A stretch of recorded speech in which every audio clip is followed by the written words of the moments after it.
Russia unleashed a massive drone missile strike on Ukraine. ፑቲን ለሶስት ዓመታት ያህል በከፍተኛ ጥንቃቄ ስልታዊነትና ቀመር የተጫወቱትን የፖለቲካ ቼዝ ጨዋታ ለማሸነፍ ዳር ደርሰዋል ማለት ይቻላል።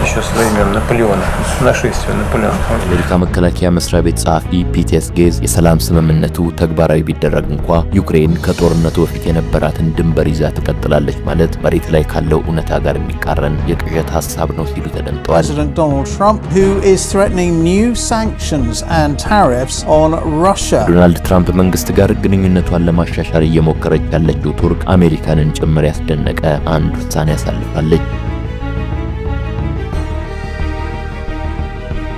ለድል የተቃረቡት ፑቲንና አስገራሚው የቱርክ ሰሞነኛ እርምጃ።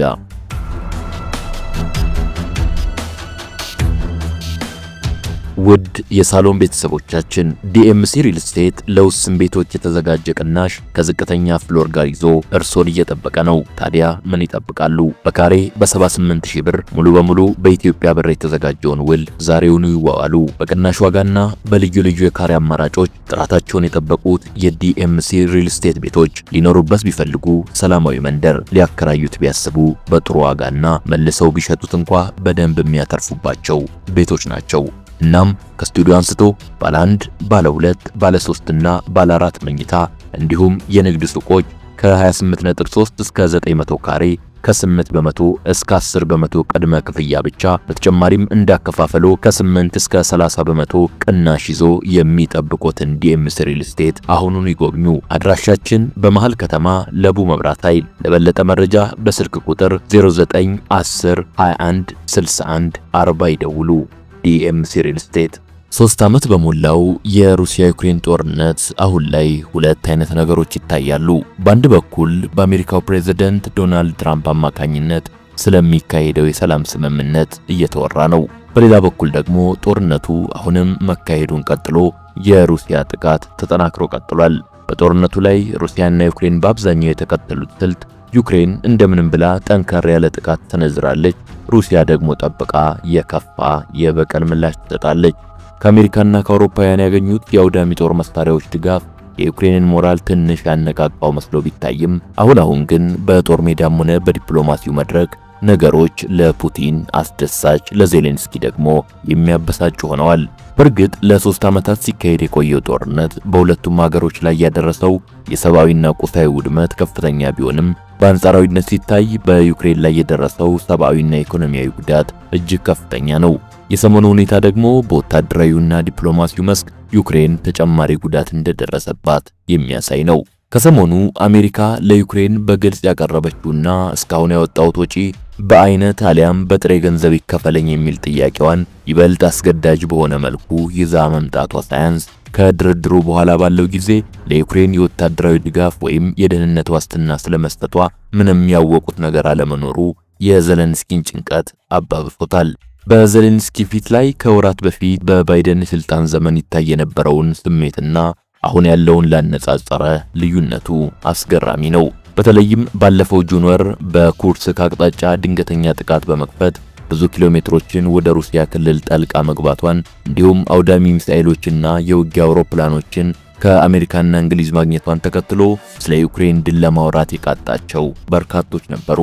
ይህን ለማለት የገፋፋቸው ደግሞ ዩክሬን ኩርስክ ወደምትባለውና ሩሲያ ለዘዴዋ ጥቂት ወታደሮችን ብቻ አስቀምጣ ክፍት የተወችውን መሬት ብዙ ኪሎሜትር አቋርጣ ስትገባ ሩሲያ በቃላት ያሉም ቁጥራቸው ቀላል አልነበረም። እንኳን በትንሿ ትናንት የራሷ አካል በነበረችው ዩክሬን ላይ አይደለም በታላቁ የጦር መሪ ናፖሊዮንና በትልቁ የናዚ ጀርመን ጦር ላይ ሩሲያ የተጠቀመችውንና የምታውቅበትን የጦር ስልት እነዚህ አስተያየት ሰጪዎች ወይ ታሪክን አያውቁም አሊያም አውቀው ለመዘንጋት ሞክረዋል ያስብላል።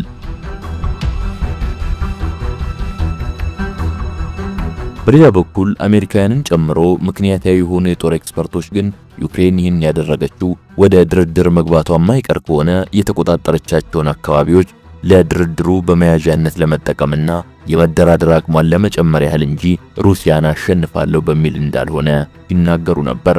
ኤክስፐርቶቹ ከዚህ በተጨማሪም ጦርነቱ በአብዛኛው የሩሲያን ጥቅም በሚያስጠብቅ መልኩ በድርድር እንደሚቋጭም ግምታቸውን አስቀምጠው ነበር። ለማንኛውም ባለፉት ወራት ሩሲያ ከበፊቱም በበለጠ ጥቃቷን በማሳደግ በዘላቂነት ለመቆጣጠር ወደምትፈልጋቸው የምስራቅ ዩክሬን ግዛቶች ግስገሳዋን የቀጠለች ሲሆን አሁንም ከፍተኛ ትኩረት የምትሰጠውን የዶንባስ አካባቢ ጨምሮ ሌሎች ወደ ግዛቷ መልሳ ማካተት የምትፈልጋቸውን አካባቢዎች የራሷ ለማድረግ መቃረቧን ዘገባዎች ያሳያሉ። በትራምፕ አማካኝነት እንደሚከናወን በተገለጸው ድርድርም ሩሲያ ቢያንስ 20 በመቶ የሚሆነውን ቀድሞ በዩክሬን ስር የነበረ ክፍል ወደ ራሷ መልሳ እንደምትቀላቅል ይጠበቃል። ከስካውኑ አካሄዳቸውና ከሀገራቸው ታሪክ በመነሳት ፑቲን ወታደራዊውን ድል በፖለቲካዊ ድል እንደሚያጅጉት መጠበቅም ስህተት አይሆንም። ለመንደርደሪያነት ይህን ያህል ካልን በዛሬው የሳሎን ቲዩብ ጥንቅራችን በ3 ዓመቱ ጦርነት ላይ የተሳተፉት አካላት ሩሲያ፣ ዩክሬን፣ አሜሪካና አውሮፓ ምን አገኙ? ምን አጣጡ? በሁለቱም ወገን የመሪዎች የህዝብና የፖለቲከኞች አቋምና ፍላጎትስ ምን ነበር? የባለሙያዎች ግምትና አሁን መሬት ላይ ያለው እውነታስ? በቀጣይ የዓለም ጂኦፖለቲካዊ አስተላለፍ ላይ የሩሲያ ዩክሬን ጦርነት የሚቋጭበት ሁኔታ ምን አይነት ተጽዕኖ ይኖረዋል? ቱርክ ከሰሞኑ የወሰደችው እርምጃ አንድምታውስ ምንድነው? ዶናልድ ትራምፕ በስልጣን ላይ እስካሉ ድረስ በአሜሪካና በአውሮፓ መካከል የሚኖረው ግንኙነትና በሌላ በኩል በሩሲያና በአውሮፓ በተለይም የኔቶ አባል ሀገራት ጋር ይኖራሉ ተብለው የሚጠበቁ ሁኔታዎች ምንድናቸው በሚለው ዙሪያ ዳሰሳ ለማካሄድ የምንሞክር ይሆናል። ጸሐፊው ታምራት መቻል ነው። አብራችሁን ቆዩ።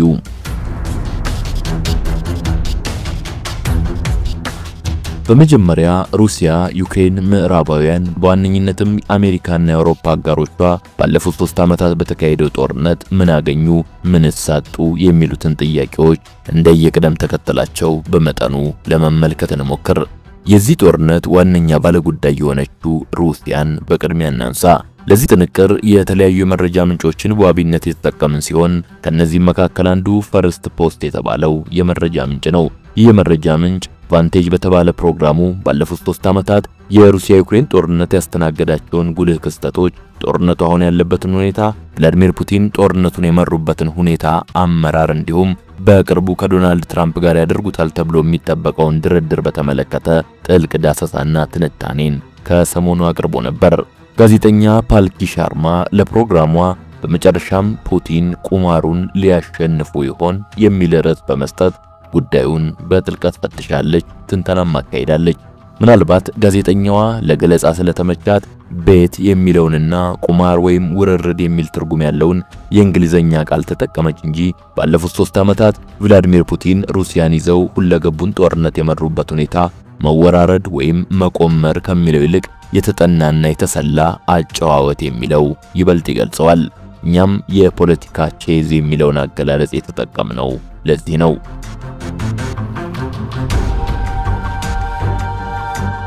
ጋዜጠኛዋ ዳሰሳና ትንታኔውን በመቀጠል የሩሲያ ዩክሬን ጦርነት 3 ዓመት እንደሞላው በመጥቀስ ቀደም ሲል የነበሩ ግምቶችን አሁን ካለው እውነታ ጋር በማነጻጸር ስታቀርብ ከ3 ዓመት በፊት ፑቲን ዩክሬንን ሲወሩ ብዙ ኤክስፐርቶች በድርጊቱ ተደናግጠው እንደነበርና ፑቲን የተሳሳተ ስሌትን የሰሩት የሚል ስሜትም ተሰምቷቸው እንደነበር ታነሳለች። አክላም ኤክስፐርቶቹ ፑቲን ጦርነቱን ከቀጠሉበት በዩክሬን የማይወጡት ቅርቃር ውስጥ እንደሚገቡም ግምታቸውን አስቀምጠው እንደነበር፣ ሆኖም አሁን ከ3 ዓመት በኋላ ያለውን ሁኔታ ለተመለከተ የባለሙያዎቹ ግምት የተሳሳተ እንደነበር ለመረዳት አይከብድም ትላለች።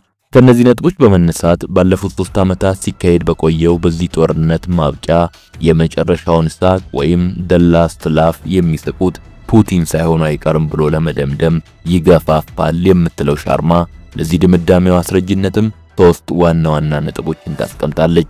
አንደኛ፣ ከኤክስፐርቶቹ ግምት በተቃራኒ ፑቲን የተማመኑት በሩሲያ ወታደራዊ ኃይል ላይ ሳይሆን በጠላቶቻቸው ድክመት ላይ የነበረ መሆኑ ነው ትላለች። ፑቲን ይህን ድክመት በሚገባ በመጠቀም ለዓላማቸው መሳካት አጋዥ በሆነ መልኩ መጫወት መቻላቸው በጦርነቱ አሁን ላሉበት ደረጃ ለመድረስ አስችሏቸዋልም ትላለች። አሜሪካ አሁን ላይ በዩክሬን ፍላጎት ማጣቷና እስካሁን በይፋ ባይገለጽም ዶናልድ ትራምፕ የሩሲያው ፕሬዝዳንት ያቀረቧቸውን በርካታ ጥያቄዎች ለማሟላት መስማማታቸው ነገሮች እሳቸው በፈለጉት አቅጣጫ እየተጓዙ መሆኑን የሚጠቁም እንደሆነም ትናገራለች። በጋዜጠኛ ሻርማ እምነት ድል በቭላዲሚር ፑቲን ወገን እንደምትሆን የሚያሳየው ሁለተኛው ነጥብ ዩክሬን ከድርድሩ በኋላ የተወሰኑ መሬቶቿን ማጣቷ የማይቀር መሆኑ ነው። እውነትም ሩሲያ ቀደም ሲል ጀምሮ ይዛው የቆየችውን ክሬሚያን ጨምሮ አሁን ተቆጣጣራቸው ያሉ እንደ ዶንባስን የመሳሰሉ አካባቢዎች ወደ ግዛት ክልሏ እንደምታካትት ይጠበቃል። ይህ ደግሞ ለሩሲያና ለፑቲን ሌላ ትልቅ ድል ነው። ምክንያቱም ይህ አካባቢ በተፈጥሮ ሀብትም ሆነ በስትራቴጂያዊ ጠቀሜታ ረገድ ሩሲያ ትልቅ ዋጋ እንዳለው ታምንበታለች። ሻርማ በሶስተኛ ደረጃ የምትጠቅሰው ምክንያት ስምምነቱ ከተካሄደ በኋላ አሜሪካ በሩሲያ ላይ ጥላቸው የነበሩ በሺዎች የሚቆጠሩ ማዕቀቦች እንደሚነሱ ትራምፕ ፍንጭ መስጠታቸውን ነው። ይህ ደግሞ ባለፉት 3 ዓመታት ኢኮኖሚዋ ላይ ከፍተኛ ጉዳት ያደረሰባት ማዕቀብ እንዲነሳ ለምትፈልገው ሩሲያ በጣም መልካም ዜና እንደሆነ ይታወቃል። ለማጠቃለል ከላይ በመጠኑ ከተገለጹት ነጥቦች በመነሳት አሁን ባለው ሁኔታ ፑቲን ለ3 ዓመታት ያህል በከፍተኛ ጥንቃቄ ስልታዊነትና ቀመር የተጫወቱትን የፖለቲካ ቼዝ ጨዋታ ለማሸነፍ ዳር ደርሰዋል ማለት ይቻላል።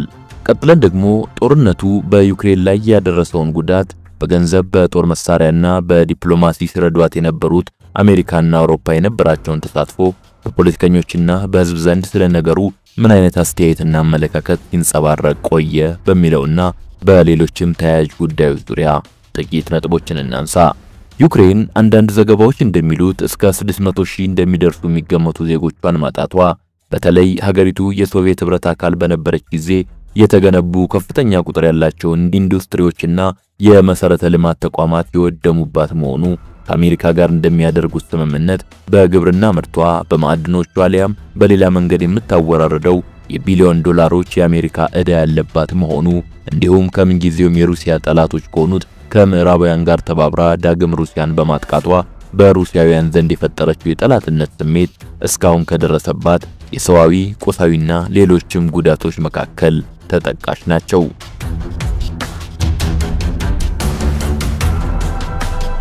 በ3 ዓመቱ ጦርነት የአሜሪካና የምዕራባውያን ሚና ምን ይመስል ነበር ከተባለ ከኦባማ አንስቶ ጆ ባይደንና አሁን ያሉት ትራምፕ ድረስ ዩክሬን መጠኑ ይለያይ እንጂ የገንዘብና የጦር መሳሪያ እርዳታ ከአሜሪካ እንዳልተለያት ይታወቃል።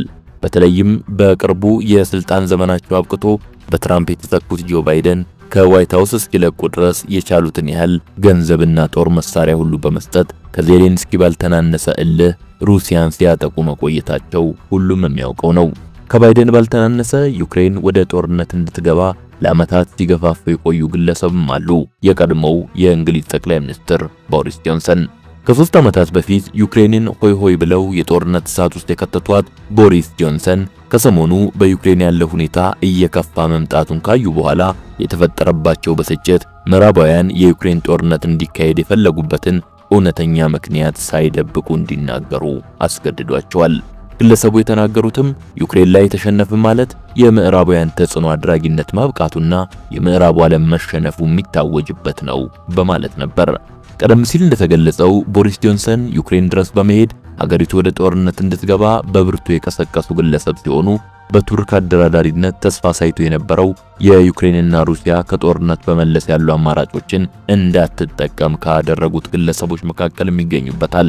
ከዓመታት በፊት በአንድ አጋጣሚ ጸባችን ከሩሲያ ጋር ሳይሆን ከፑቲኗ ሩሲያ ጋር ነው በማለት የተናገሩትና በፑቲን ላይ የተለየ የግል ቂም ያላቸው የሚመስሉት ቦሪስ ጆንሰን በ2022 ሩሲያና ዩክሬን ነገሩን ወደ ባሰ ቀውስ ሳይገባ በስምምነት ለመጨረስ ተቃርቦ በነበረበት ወቅት ወደ ዩክሬን በመጓዝ አይሆንም ጦርነቱ መካሄድ አለበት ብለው መመለሳቸው አይረሳም። ቦሪስ ይህን ካሉ ከቀናት በኋላ ነበር ቭላዲሚር ፑቲን የዩክሬን ጉዳይ በንግግር የመፈታት እድሉ እንዳከተመ የገለጹት። ወገንተኛ የምዕራቡ ዓለም መገናኛ ብዙሃን እንደሚሉት ሳይሆን የዩክሬን ባለስልጣናትም ጭምር እንደመሰከሩትና በይፋ እንደሚታወቀውም ፑቲን በተደጋጋሚ ጊዜ የሰላም ስምምነትና የድርድር ሐሳብን ይዘው አሜሪካንና ምዕራባውያንን ጠይቀዋል። በ1990ዎቹ የዩክሬን መንግስት አማካሪ የነበሩት የጂኦፖለቲካና የኢኮኖሚክስ ምሁሩ ጄፍሪ ሳክስ እኔ እንኳን በግሌ ወደ ዋይት ሃውስ ባለስልጣናት ዘንድ ደውዬ ፑቲን በ2022 ያቀረቡትን የድርድር ሐሳብ እንቀበል፣ ይህንን እድል አናሳልፍ ብዬ ነግሬያቸው ነበር። ሆኖም በሚገርም ሁኔታ ይህ የአሜሪካ መንግስት ባለስልጣናት ግዴለሽነት አሁን ላለንበት ሁኔታ አብቅቶናል በማለት ሁኔታውን ገልጸውታል። በህዝብ በኩል የነበረው ሁኔታስ ምንድን ነበር ከተባለ በጦርነቱ ከባድ መስዋዕትነት የከፈለው የዩክሬን ህዝብ ሀገሪቱ የኔቶ አባል እንድትሆን የማይፈልግና ኔቶንም የሚቃወም እንደነበር የታዋቂውን የፒው ሪሰርች ሴንተር ጨምሮ ልዩ ልዩ ጥናቶች ይጠቁማሉ። ጦርነቱ ከተጀመረ በኋላም ቢሆን ከፍተኛ ቁጥር ያላቸው አሜሪካውያንና ሌሎች የአውሮፓ ሀገራት ህዝቦች ግጭቱ በድርድር እንዲፈታ ፍላጎት እንዳላቸው ሲገልጹ መቆየታቸውም እንዲሁ እውነት ነው። ሆኖም በነገሩ ላይ የሚወስኑት ዩክሬናውያንና ዜሌንስኪ ሳይሆኑ አሜሪካ ናትና የቀድሞ የአሜሪካ ፕሬዝዳንት ጆ ባይደን የቻሉትን ያህል ዩክሬንን ባደገኛ ሚሳኤሎች ጭምር በማስታጠቅ ከኬጂቢ ዘመን ጀምሮ በሩሲያ ላይ ያላቸውን ጥላቻ ዩክሬንን ጓንት በማድረግ ሊወጡ ሞክረዋል። በአንጻሩ ዶናልድ ትራምፕ ምንም እንኳን እንደ አንድ ፖለቲከኛና የሀገር መሪ የራሳቸው አቋምና ፍላጎት እንደሚኖራቸው ባይካድም ሩሲያና ዩክሬን ወደ ሰላም ስምምነት እንዲመጡና ጦርነቱ እንዲቋጭ እንደሚሹ መናገራቸው ግን ይታወቃል።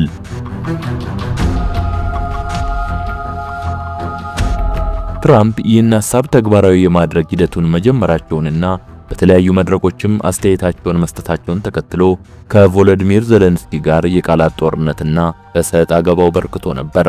የአሜሪካው ፕሬዝዳንት ዶናልድ ትራምፕ ጦርነቱን የጀመረችው ዩክሬን ናት፣ ሆኖም ጦርነቱን ማስቆም ትችል ነበር፣ እናም በከንቱ ለ3 ዓመታት የዘለቀ ሰብአዊና ቁሳዊ ውድመትን ለማስተናገዷ አንዱ ዋነኛው ተጠያቂ ዜሌንስኪ ናቸው የሚለውን አገላለጻቸውን መለስ ብለው ለማሰብና በቀጣይ አነጋገራቸውን ለማለዘብ እንደሚሞክሩ ተነግሮ ነበር።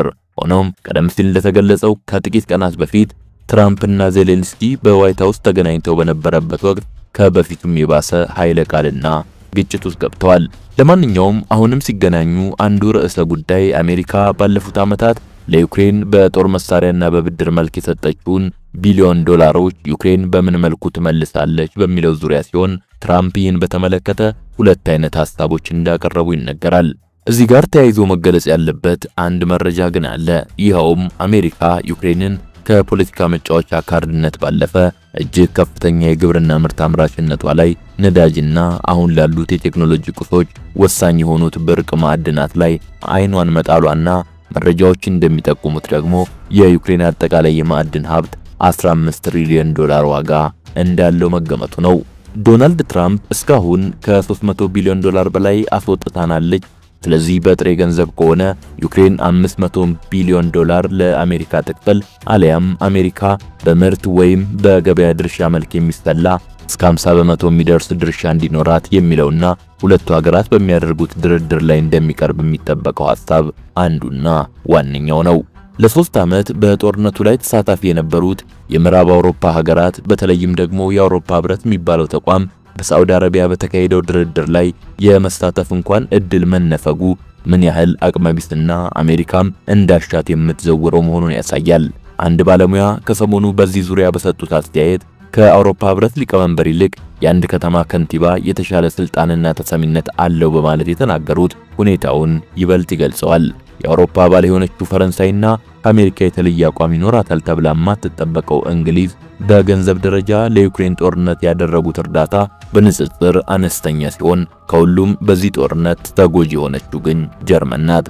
ከሁለተኛ ዓለም ጦርነት በኋላ ማርሻል ፕላን ተብሎ የሚጠራው እርዳታ መሳይ ነገር ግን የምዕራብ አውሮፓን ሀገሮች ጠፍንጎ የማሰሪያ ፕሮጀክት ተግባራዊ ከተደረገበት ጊዜ አንስቶ ምዕራብ አውሮፓ በብዙ መልኩ የአሜሪካ ጥገኛ ነው። ከዚህ አንጻር ከፍተኛ ኢኮኖሚያዊ ጉዳት ሊያደርስባቸው እንደሚችል እያወቁ እንኳ በዩክሬን ጦርነት አሜሪካንን ደግፈው አለመቆም አልቻሉም።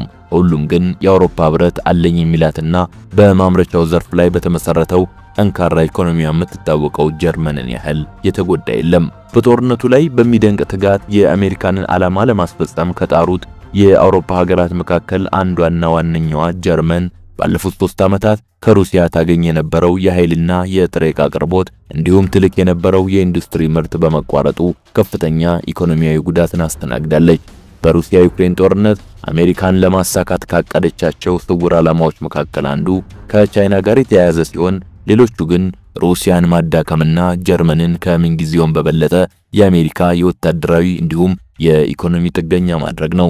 ከሩሲያ በቧንቧ በርካሽ ዋጋ ተገዛ የነበረችውን ነዳጅና የተፈጥሮ ጋዝ ከአሜሪካ በውድ ዋጋ እንድትገዛ ማድረግ በአሜሪካ ዘንድ ለጀርመን የታቀደላት እቅድ ነው። ጀርመንና ሌሎች የአውሮፓ ሀገራት ከጦርነቱ ያተረፉት እንግዲህ ይህንን ይመስላል ማለት ነው። በተለይም ደግሞ ጀርመን ለዚህ የአሜሪካ ሴራ ተባባሪ መሆኗ ነው የራሷን እግር በራሷ ጥይት መታች ያስባላት።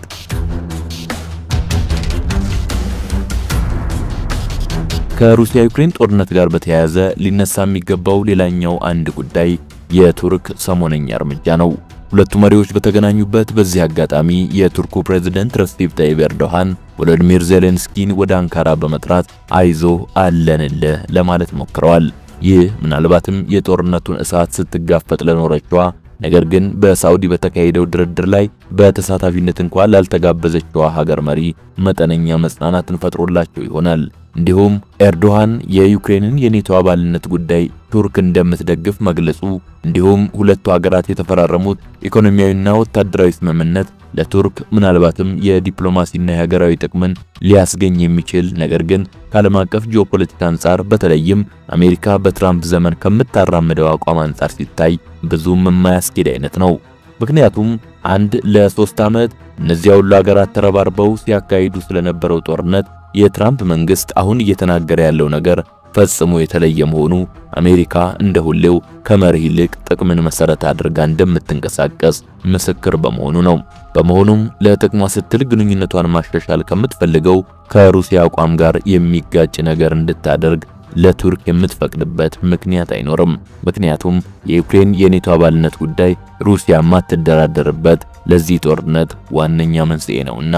ሁለተኛ አሜሪካ ለጥቅሟና አሁን ለምታራምደው አቋሟ ስትል የአንድ ቱርክን አይደለም መላውን ምዕራብ አውሮፓ እንኳን ለመሰዋት ግድ እንደሌላት እያሳየች መሆኑ ነው።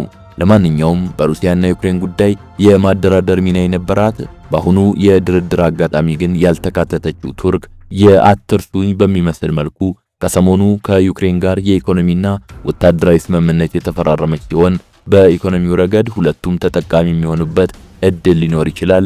ነገር ግን ይህ ያለ አሜሪካ በጎ ፈቃድ እንደማይሳካ የሰሞኑ የዶናልድ ትራምፕ ንግግሮች ፍንጭ ሰጪ ይመስላሉ። በሌላ በኩል ቱርክ ያለችበት አካባቢ ከፍተኛ ስትራቴጂያዊ ጠቀሜታ ያለውና ሩሲያ በክሪሚያና በምስራቃዊ ዩክሬን በምታካሄደው እንቅስቃሴ ላይ የራሱን ጉልህ ሚና ሊጫወት የሚችል በመሆኑ በዋዛ የሚታይ ነገርም አይደለም። ቱርክ በቅርቡ ብዙ ቢሊዮን ዶላሮችን በመመደብና ትኩረቷን በአውሮፕላን ተሸካሚ መርከብ ኤርክራፍት ካሪየርና በባህር ሰርጓጅ መርከቦች ላይ በማድረግ የባህር ኃይሏን በከፍተኛ ሁኔታ የማጠናከር እንቅስቃሴ መጀመሯ እንዳለ ሆኖ የሩሲያ ወታደራዊ ኃይል በቀጣይ በአካባቢው ሊያደርግ የሚችለውን እንቅስቃሴ የማሰናከል አቅም እንዳላት ፑቲን እንዳይዘነጉት ለማድረግ ስትጥር ቆይታለች። ከዚህ ቀደም በሊቢያ የሚገኘውንና በሩሲያ ይደገፍ የነበረውን ኃይል በመምታት ረገድ ቱርክ ያገኘችውን ስኬት በጥቁር ባህር አካባቢ ከሩሲያ ጋር በሚኖራት ማንኛውም አይነት ግጭት ላይ ድል ለማግኘት ሞራል ሆኗታል ሲሉም ዘገባዎች ያስረዳሉ። ለጊዜው በድርድሩና ባልጨረሱት የዩክሬን ጦርነት ላይ ትኩረታቸውን ያደረጉት ፑቲን ስለዚህ የቱርክ እርምጃ የወሰዱት አጸፋ ግን የለም። አሁን በመሬት ላይ ያሉ ሁኔታዎች ሩሲያ አብዛኛውን ፍላጎቷን ባስጠበቀ መልኩ ድርድሩን የማካሄድ እድሏ ሰፊ መሆኑን፣ በአንጻሩ በመሰረታዊነት ያስቀመጠቻቸው ቅድመ ሁኔታዎች ካልተሟሉ ግን ጦርነቱ መራዘሙ እንደማይቀር ይገመታል። ነገር ግን አሁን ከያዘቻቸውና ከምትፈልጋቸው የምስራቅ ዩክሬን አካባቢዎች በተጨማሪ የኔቶ አባል ሀገራት እንደሚናገሩት መላው ዩክሬንን የመጠቅለልም ሆነ ሌሎች የምዕራብና ምስራቅ አውሮፓ ሀገራትን የመውረር ፍላጎትም ሆነ አቅሙ እንደሌላት ባለሙያዎች ያስረዳሉ። አበቃን።